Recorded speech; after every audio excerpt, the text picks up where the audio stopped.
He offered her an opportunity out of compassion, only to fall in love with the humblest one. It was a quiet place, where life moved slowly, and the air carried the faint scent of herbs, smoke, and morning dew. Villagers worked their fields, tended their animals, and spoke in whispers of the old stories, tales of kings, curses, and magic that lingered long after the last battle had faded from memory.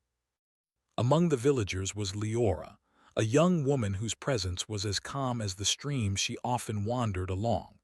She had hair the color of autumn wheat, eyes deep and thoughtful, and a heart that seemed to carry the sorrow of everyone she met. Leora spent her days caring for the sick and elderly, offering a gentle hand, a quiet word, and sometimes a meal when no one else could provide. She did not seek recognition or reward, and yet there was something about her that seemed almost luminous, something that drew even the most hardened souls near her warmth. On one particular morning, the village was stirred by unusual tension. A royal messenger had arrived, his black cloak flapping in the wind, and his message simple yet chilling. The king required able hands to assist in the palace. Many villagers whispered that it was a test, others said it was an honor, but no one doubted that those called might be drawn into the web of the royal court, a place whispered to be both magnificent and dangerous. Leora, however, had little interest in titles or palaces. Her world was small but meaningful. She walked among her neighbors with a basket of bread for an ailing child when the commotion of the marketplace drew her attention. A carriage, black and gold, gleamed beneath the morning sun, and a figure stepped out that made the villagers' murmurs fall silent. Prince Kalen, heir to the throne of Ilaria, was known throughout the land for his stern nature and fearsome reputation. His presence commanded attention, and yet there was an air of loneliness that clung to him, like a shadow that would not leave. His gaze swept the village as though searching for something hidden, and when it fell upon Leora, she felt a strange and sudden weight in her chest. The moment was interrupted by a scream. Leora's eyes darted toward the riverbank, where a young child had slipped into the rushing water. Without thought, she dropped her basket and ran, her skirts dampened by the morning dew, her hands reaching for the struggling boy. The villagers froze, but Kalen did not. He stepped forward, his black boots splashing through the shallow edge, and reached for her hand, steadying her as she lifted the child from the current. The boy coughed and gasped, and Leora held him close, whispering reassurances. Kalen's eyes, dark and searching, lingered on her face. There was something in her courage, something in the way she acted without fear, that struck him deeply. He had seen many acts of bravery in the battlefield, many decisions made with thought and strategy, but none with the simplicity and purity of heart that Leora showed. "You have a rare courage," Kalen said finally, his voice low, almost hesitant. The villagers looked on, astonished that the prince had spoken directly to one of their own. "And a rare kindness. That child would have been lost without you." Leora, her arms still cradling the boy, lowered her gaze. "It was nothing, your highness." Anyone would have done the same. Kalen's lips curved in a faint, almost imperceptible smile. "Not anyone. Many see danger and step aside. You do not." His eyes lingered on her a moment longer, as if trying to read the story behind her quiet demeanor. Days passed, and Leora returned to her modest life, tending to the sick and weaving herbs into poultices. Yet she could not forget the prince's gaze, the strange weight of his presence, and the way his words seemed to recognize something in her that even she had not fully understood. Then, one evening, the unexpected happened. A royal messenger arrived at Leora's doorstep, carrying a sealed letter. She hesitated before breaking the wax, her fingers trembling slightly. The words were simple, yet they carried an enormous weight. "By order of His Highness Prince Kalen, you are requested to enter the palace. You will be offered a position to serve not as a servant but as a steward to those who require care. Your skills and heart are noted, and your presence is requested." Leora's first instinct was to refuse. The palace was a world apart from the life she knew, a place of intrigue, power, and danger. She was a simple woman, not born to luxury or courtly manners. And yet something stirred within her, a quiet curiosity, a sense that perhaps this path, though fraught with uncertainty, could lead to a life where she might help more than just a few in her village. The next morning she made her way to the palace, her heart pounding with each step along the cobbled roads. The gates of Ilaria rose before her, black iron with golden inlays, a barrier between the ordinary and the extraordinary. Guards eyed her warily, but the letter bore the prince's seal, and she was allowed entry. Inside, the palace was unlike anything Leora had imagined. Towering halls echoed with the faint music of unseen musicians. Chandeliers glimmered with a light that seemed almost otherworldly, and tapestries depicted battles and legends of the kingdom's long history. And yet, despite the splendor, there was an unmistakable chill in the air, a weight that spoke of expectations, power, and hidden dangers. Kalen awaited her in a private chamber, his figure framed by the golden light of the evening sun. He regarded her with a steady, unreadable expression. "You have come," he said simply. "Yes," Leora replied, her voice steady despite the nervous flutter in her chest. I came as you asked."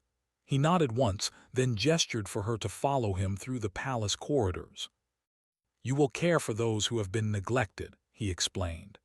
"The sick, the abandoned, those forgotten by the court. You will be given resources and authority, but remember this: none are beyond challenge.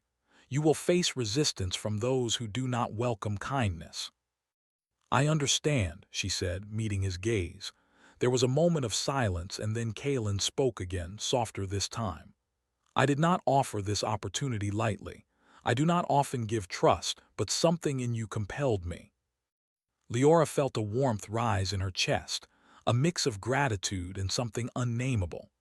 "I will not fail," she said, though a part of her wondered if she truly could live in a world so different from the quiet life she had known. As the days passed, Leora began her work in the palace. She visited wards where the sick lingered, tended to children who had no one to care for them, and listened to the stories of those who had been forgotten. The staff, initially skeptical of her presence, slowly grew to respect her. She moved among them not with authority, but with a quiet strength that demanded no deference yet earned respect. Kalen observed her often, from the shadows of the hallways or from the balcony overlooking the palace gardens. He was captivated by the way she moved, graceful, unassuming, yet resolute. And more than that, he was unsettled by the stirrings in his own heart. He had always believed himself untouchable by sentiment, his life guided by duty and caution. Yet Leora's presence seemed to unsettle him in ways he did not understand. One evening, as the sun dipped below the horizon, painting the sky in shades of crimson and gold, Kalen found himself walking in the palace gardens, drawn by a need he could not name. There, under the ancient arches and the whispering leaves, he found Leora tending to a small group of orphans, teaching them to weave simple garlands from wildflowers. "You have a gift," he said quietly, not wanting to startle her. She looked up and their eyes met. "I simply try to help," she replied softly. "They need care and attention, much like anyone." Kalen nodded, and for a long moment neither spoke. The air seemed heavy with unspoken thoughts, the kind of quiet that speaks louder than words. And in that silence, Kalen realized something he had not admitted even to himself.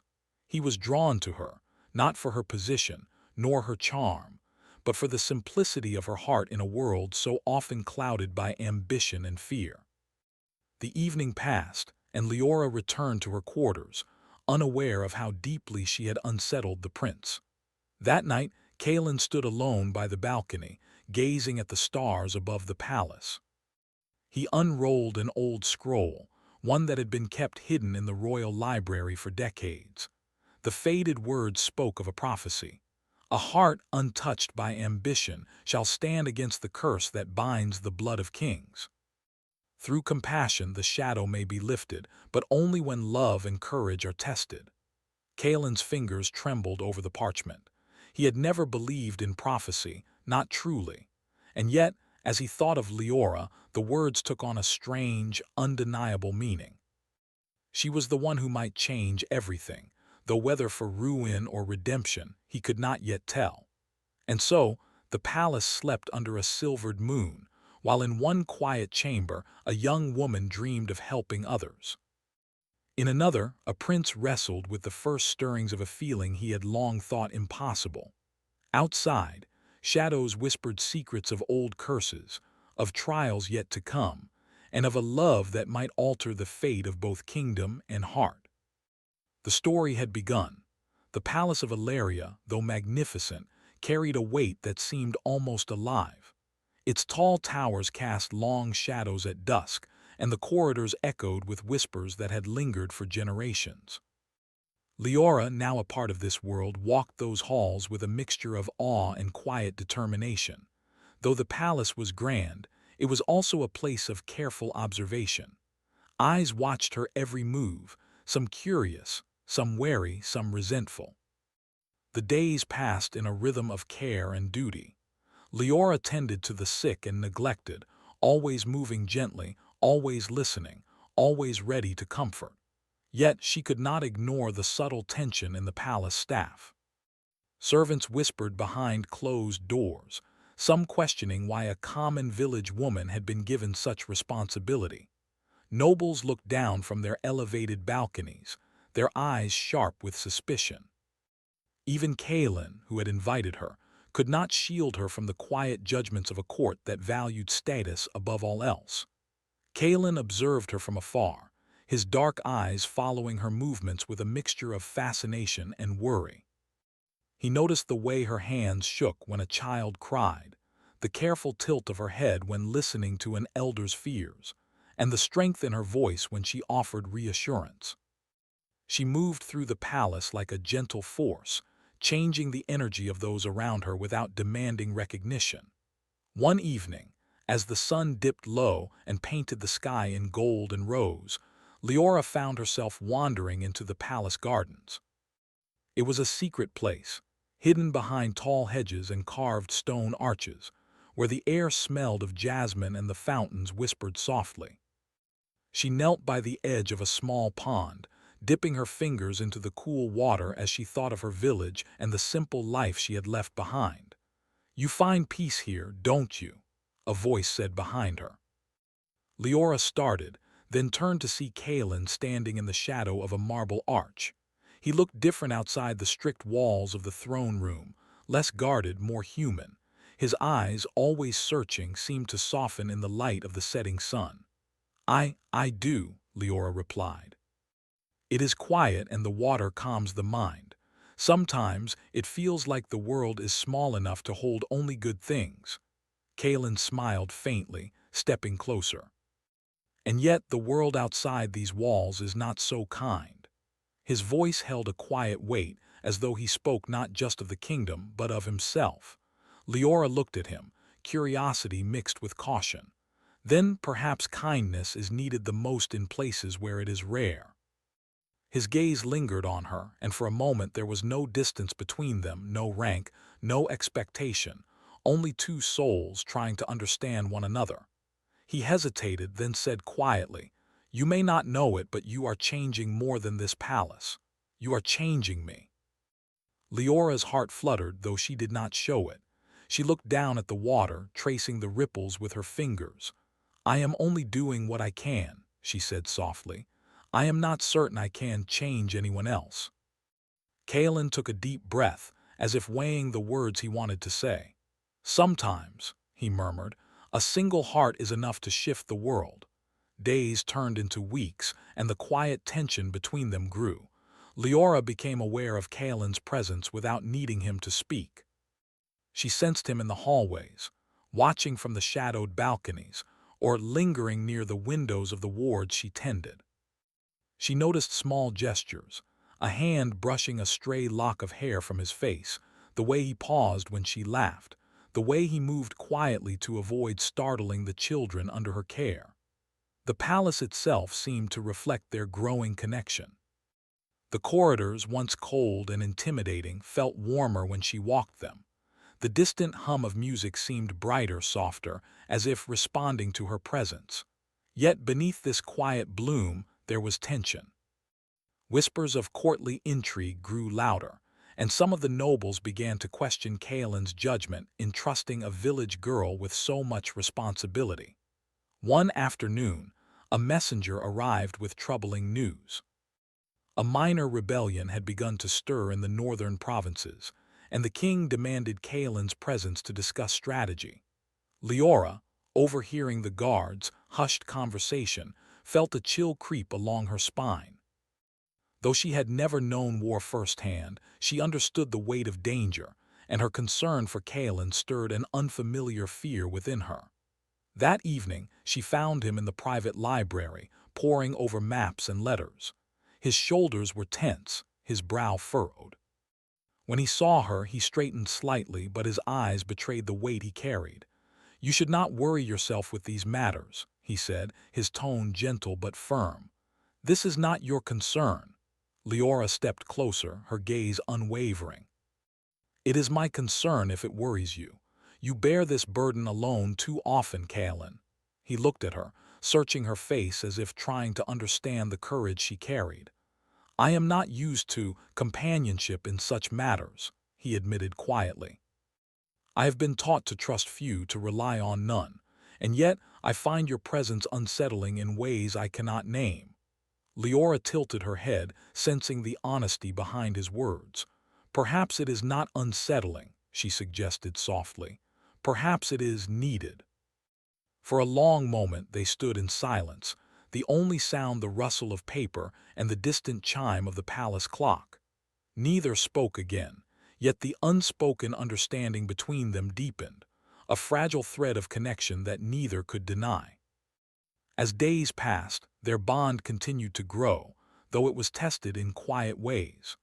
A courtier, jealous of Leora's influence, began to sow subtle rumors, attempting to undermine her authority and make Kaelin question his decision.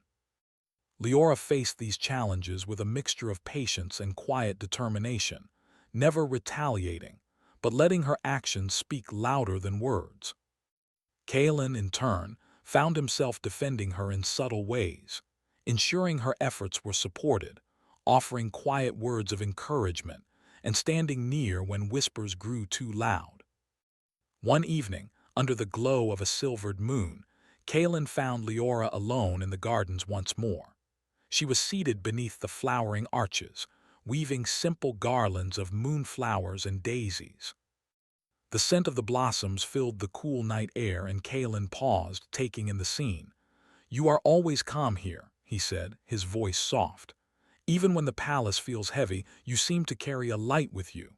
Leora looked up, her eyes reflecting the moonlight. "It is not that I am without fear," she said gently. "It is that I choose to carry hope, even when the world seems dark. Fear alone does not change anything." Kaelin stepped closer, his gaze steady. "Hope is dangerous in this place. It can be used against you, taken, twisted. And yet I see that it is a force you wield naturally. I do not know how to do the same."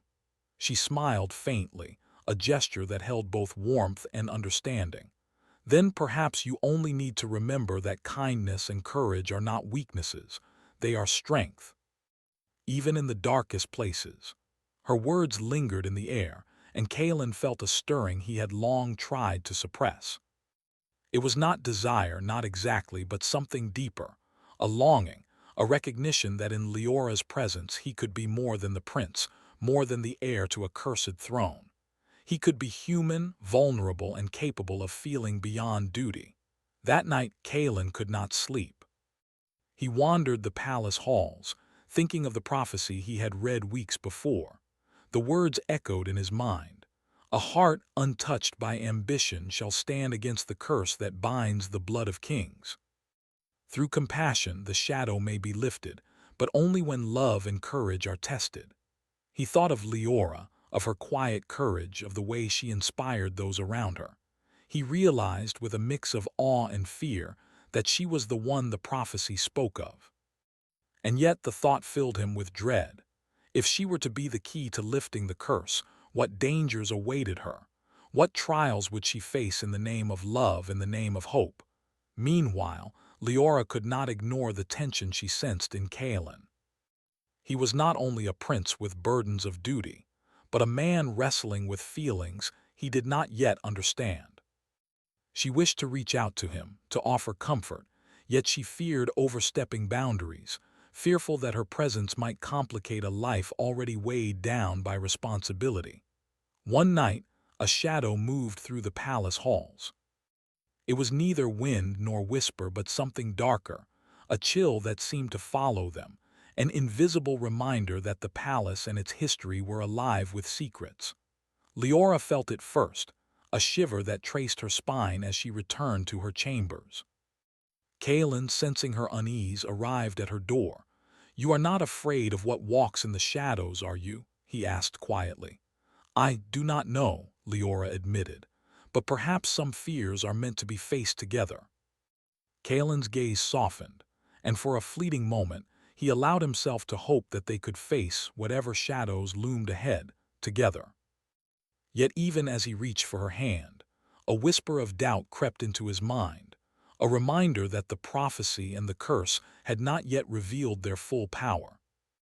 And so, the palace slept under the watchful eyes of the stars, while two hearts, uncertain yet drawn to each other, began to weave a connection that might change their lives forever. Outside, in the gardens and halls, shadows lingered, as if waiting for the moment when love would be tested by trials the world had yet to reveal. The story was far from over, and both Leora and Kalen felt in the depth of their hearts that the quiet peace they had found was only the beginning. The palace of Ilaria, though bathed in golden sunlight during the day, seemed to take on a different character at night. Shadows gathered in the corners, whispers floated down corridors, and the walls seemed to remember every secret ever spoken within them. Leora had begun to feel the weight of this palace more deeply than ever. It was no longer just a place of opportunity, it was a place of trials. The rebellion in the northern provinces had grown stronger. Reports of unrest, burned villages, and angry voices reached the king daily, and Kalen found himself forced to divide his attention between duty and the quiet, persistent thoughts of Leora. He would walk through the palace corridors with his brow furrowed, papers in his hand, yet his mind was never far from the girl who had stirred something he had long thought impossible in him: hope. For Leora, life in the palace was no longer just about care and kindness. The whispers had turned to subtle challenges. Some of the palace staff, unwilling to accept her authority, had begun testing her patience, creating small crises and observing her responses. Leora handled each one with gentle firmness, but she noticed the strain in Kalen's eyes when he saw the way others looked at her. One evening, as the sun fell behind the hills and shadows stretched across the palace gardens, Leora was called to the sick ward. A child had fallen gravely ill, and the palace physician had declared the case difficult. Leora knelt beside the small boy, her hands steady, her voice soft and comforting. She worked through the night, administering remedies, whispering encouragement, and holding the child's hand until he stirred weakly in the dawn light. Kalen, who had watched from a shadowed doorway, felt a pang he could not name. He had seen countless lives at risk in the courts and in battles, but this quiet, steadfast courage was different. It stirred a longing in him, a mixture of admiration, fear, and something far deeper. "You saved him," he said quietly as she stepped outside for a moment of rest. The morning air was crisp, and the dew reflected the pale light of dawn. "It is my duty," Leora replied softly, "but I think even duty cannot accomplish much without heart." Kalen's lips pressed into a thin line. "You have more heart than many I have known, too much perhaps." Leora looked at him, curiosity in her eyes. "Too much? How can heart be too much?" "It can make you vulnerable," he said, turning his gaze to the rising sun. "And in this palace, vulnerability can be dangerous." She studied him quietly. "Perhaps," she said softly, But strength is not measured by avoidance of danger. It is measured by facing it, even when you know it may hurt. Kalen said nothing, but the words lingered between them, heavy and fragile, like glass waiting to shatter. The days that followed brought more challenges. A messenger arrived with news that the rebellion had reached the outer villages, destroying crops and homes. Kalen was summoned to the council, and Leora accompanied him to offer comfort to those affected. She saw fear in the eyes of villagers who had once been proud and strong. She saw anger in the faces of those who had been betrayed by circumstance. And she saw in Kalen a growing weight that even he could not carry alone. Together, they moved among the people, Leora offering care and reassurance, Kalen offering guidance and protection. Their proximity grew, their bond deepened, and yet there remained an invisible line they dared not cross. The walls of the palace, the eyes of the court, and the whispers of prophecy all seemed to remind them that their hearts were not free from the consequences of the world around them. One evening, after returning from a particularly difficult visit, Leora found herself in the palace gardens again. The moon hung low, casting silver light across the fountains and hedges. She knelt by a small pool, tracing ripples in the water, lost in thought. The air was still, but she felt a presence beside her. Kalen stepped into the moonlight, his expression unreadable. "I do not know why I am drawn to you so often," he said quietly. "It is beyond reason." Leora looked up at him. "Perhaps it is because you feel what you have not allowed yourself to feel in many years. Loneliness can be heavy, and the heart longs for light in such darkness." He knelt beside her, their shoulders nearly touching, and for a moment the world seemed to shrink until it was just the two of them, breathing the same cool night air. "I fear for you," he admitted. "For the danger that shadows our steps, for the rebellion, for the curse that lingers over my family. And yet you stay," Leora whispered. "You stay not because you are safe, but because you care. That is what makes you different from so many others, Kalen." His hand brushed hers, light as a whisper, and a spark passed between them. It was a fleeting, fragile thing, yet charged with a power neither had fully acknowledged. Kalen's heart raced, and he found himself trembling at the thought of allowing himself to care so deeply, so completely. But the palace and its secrets did not rest. That same night, shadows seemed to move unnaturally in the corridors. A low wind swept through the halls, carrying whispers of old curses and ancient warnings. Leora felt it first, a shiver that ran along her spine as though unseen eyes were watching. Kalen, sensing her unease, came quickly to her side. "It is nothing," he said, though his voice betrayed the tension he could not hide. "The palace often plays tricks on the mind." "Perhaps," Leora said softly, "but sometimes the mind is only reflecting what is already true." They remained together in the gardens, speaking little, each lost in thought. For Kalen, the prophecy weighed heavily on his mind. "A heart untouched by ambition shall stand against the curse that binds the blood of kings." Leora's heart, he realized, was indeed untouched by ambition, yet that made her all the more vulnerable to the forces that threatened them both. The following days tested them further. A sudden illness swept through the palace, leaving many servants weak and frightened. Leora worked tirelessly, moving from chamber to chamber, never resting, never faltering. Kalen assisted where he could, but his duties as prince pulled him constantly into councils and reports. The distance between them, though only a few steps at times, felt heavier with every passing hour. One evening, after the palace had quieted and the last candle flickered in the high halls, Leora found herself alone with Kalen once more. The moonlight painted them both in silver, and the gardens seemed to hold their breath. "Do you ever wonder," Leora asked softly, "if the heart can truly change the course of destiny?" Kalen looked at her, the question striking deep. "I do not know," he admitted. "But I know that some hearts, some people can make shadows seem less dark. Perhaps that is enough to try." Their eyes met, and in that moment all caution, all hesitation, All unspoken feelings hovered between them like a delicate thread.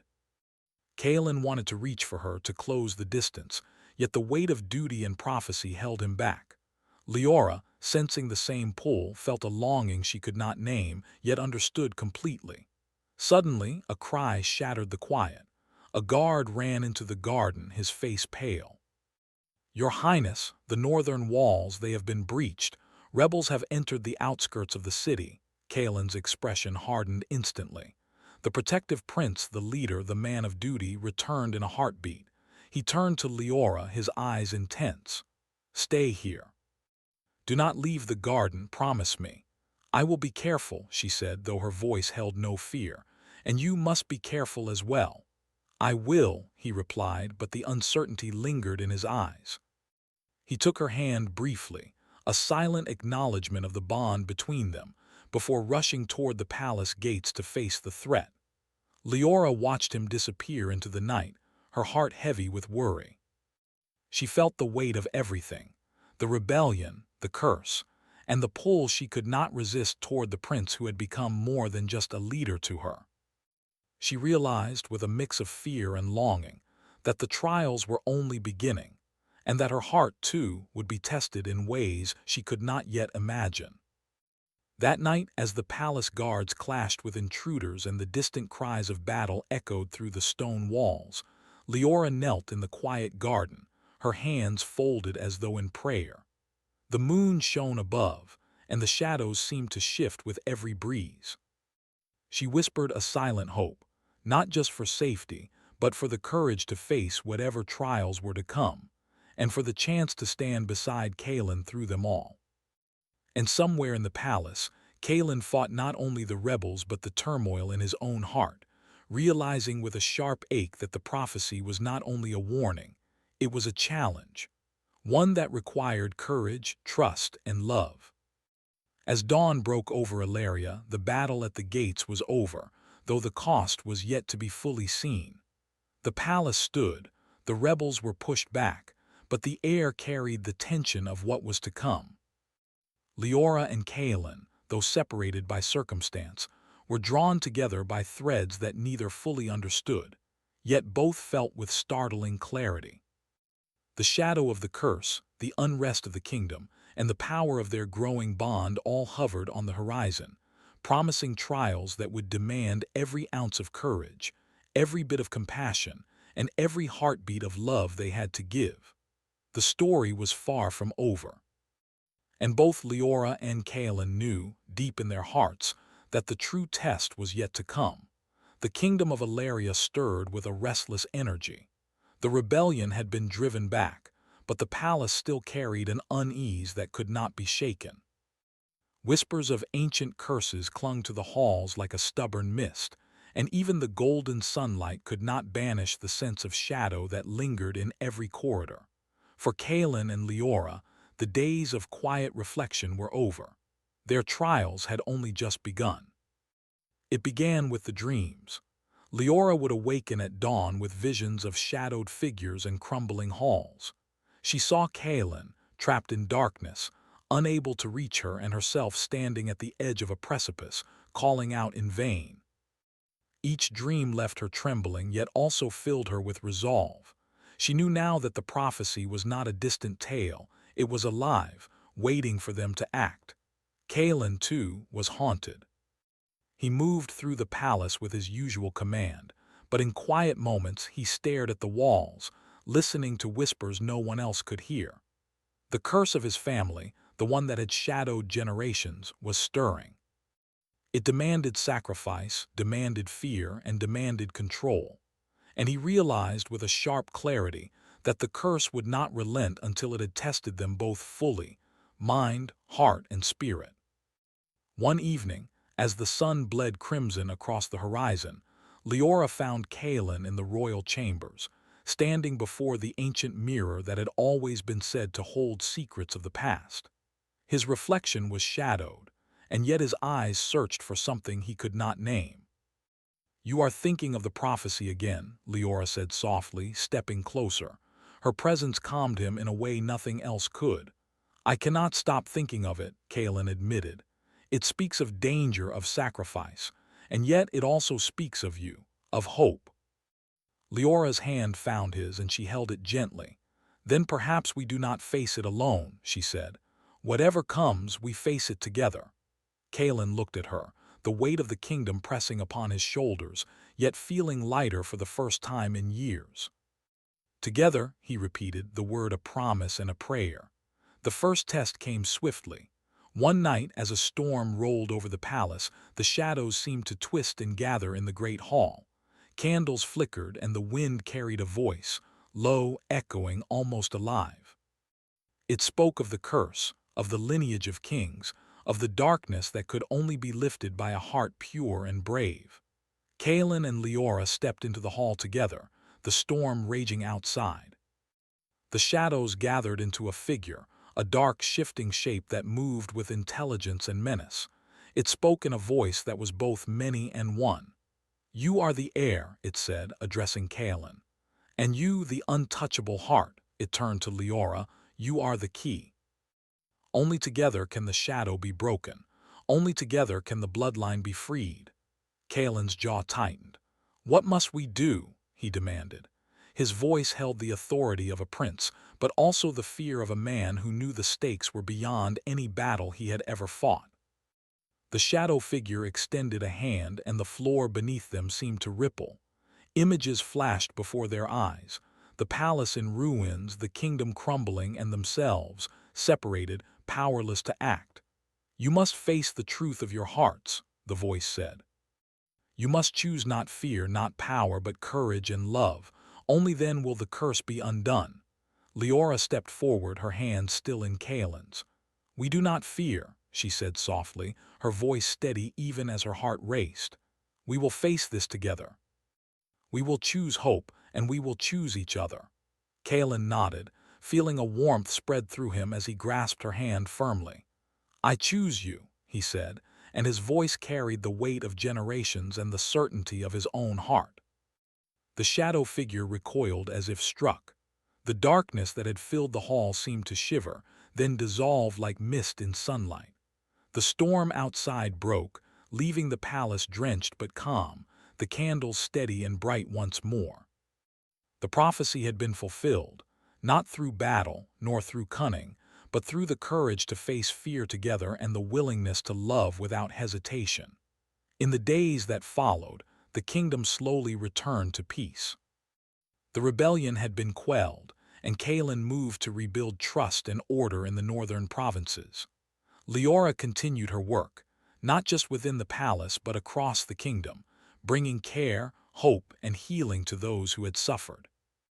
Their bond, tested by trials and shadow, had grown into something unshakable. They moved through the palace together, their hands sometimes brushing, sometimes clasped, their hearts synchronized in ways that neither fully understood but both felt deeply. One afternoon, Kalen led Leora to the highest tower of the palace. From there, the kingdom spread below them like a tapestry, rolling hills, forests, villages, and the river that had once frightened and fascinated Leora alike. "Do you see it?" he asked, his voice soft. "All of this, it is ours to protect, and yet it is more than that. It is ours to share, ours to nurture, ours to love." Leora leaned against him, her head resting on his shoulder. "And we will," she said, "together. Whatever comes, we face it together." For a long moment they stood in silence, watching the sun dip toward the horizon. The palace walls, once cold and shadowed, now seemed to glow with the warmth of their courage and the promise of love. But even in victory, they knew that life was not without challenges. The scars of the past lingered in the hearts of the kingdom, and the shadows of old curses would never fully disappear. Yet they had discovered something stronger than fear, something eternal. They had discovered the power of hearts that chose courage over hesitation, love over doubt, and hope over despair. Weeks turned into months, and the palace began to flourish in ways it had never known. Leora's presence inspired not just care for the neglected, but a renewal of kindness throughout the court. Kalen, once feared for his stoicism, became a ruler known for wisdom tempered with compassion. In quiet moments, they would walk through the gardens, hands intertwined, exchanging gentle words and unspoken understandings. In the evenings, they would sit by the fountains, watching the moonlight dance across the water, speaking softly of dreams, hopes, and the future they were building together. One night, as the stars shone brightly above the palace, Kalen turned to Leora, his eyes reflecting the constellations. "Do you remember the first night we met?" he asked, a small smile playing on his lips. "I do," she said, smiling back. "I remember the child, the river, and your gaze." His smile grew, warm and unguarded, and I remember thinking that no act of courage, no matter how small, could ever seem so powerful until I saw it in you. Leora's heart fluttered, and she leaned closer. "And yet it was not only courage," she said softly. "It was love even then in the quietest form." Kalen's hand brushed her cheek, gentle and tender. "And that love, it has grown stronger than any shadow, any curse, any fear we have faced." The palace walls, the gardens, the corridors, they all seemed to sigh in response, as though the kingdom itself recognized the power of their bond. They had faced trials that tested their hearts, had confronted darkness that sought to divide them, and had emerged not unscathed, but transformed. The curse that had haunted the royal family for generations was lifted, not by magic alone, but by courage, trust, and love. Kalen was no longer just a prince defined by duty and fear. He was a man capable of hope, empathy, and the rare gift of loving without hesitation. Leora, once a humble village girl, had become a light that inspired not only him but the entire kingdom.